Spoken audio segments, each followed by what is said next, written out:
Keith was 12 the first time the old man in the well spoke to him. Keith was out playing after dark on the family's small farm near the well. The old well had beams supporting a rope and pulley with a bucket attached. Even though Keith was told that well ran dry before he was born, suddenly he heard someone say his name in a slow, raspy voice. Keith whirled around and saw no one. A look of confusion spread across his face as he heard it again. "Keith!" This time it was said with more force and a bit louder. The voice sounded like one of the old farmers who liked to smoke, thought Keith. Looking down the well, Keith heard the same voice asking, "Have you got anything tasty?" Keith couldn't see anything past the first 12 or so feet down the well, even though it was a full moon. "Who are you? How'd you get down there?" Keith asked. "If you give me something tasty, I'll reward you," replied the voice.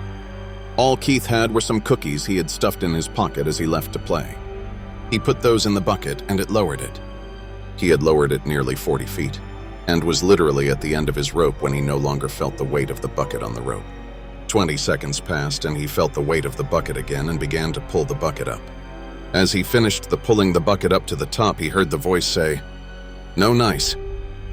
Keith saw a reflection in the bucket and saw a rectangular piece of silver metal, about the size of an army dog tag. It was completely flat and smooth. "Want fresh," the voice said. Even though Keith tried to talk to the old man again, there was no response.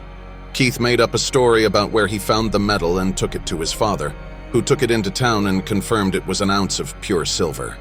After that, Keith kept it a secret. It took a while to discover that the old man was only there the night of full moons.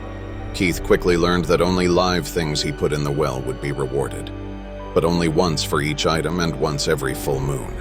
So one of each kind of animal was lowered down the well and rewarded.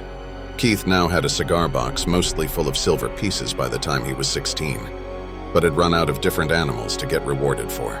It was around this time that a local farmhand went missing. It was also the same time that Keith was rewarded with gold pieces for the first time. Once Keith took over the farm, temp workers seemed to vanish every now and then without explanation from the farm. The old man had finally found something tasty enough to always reward.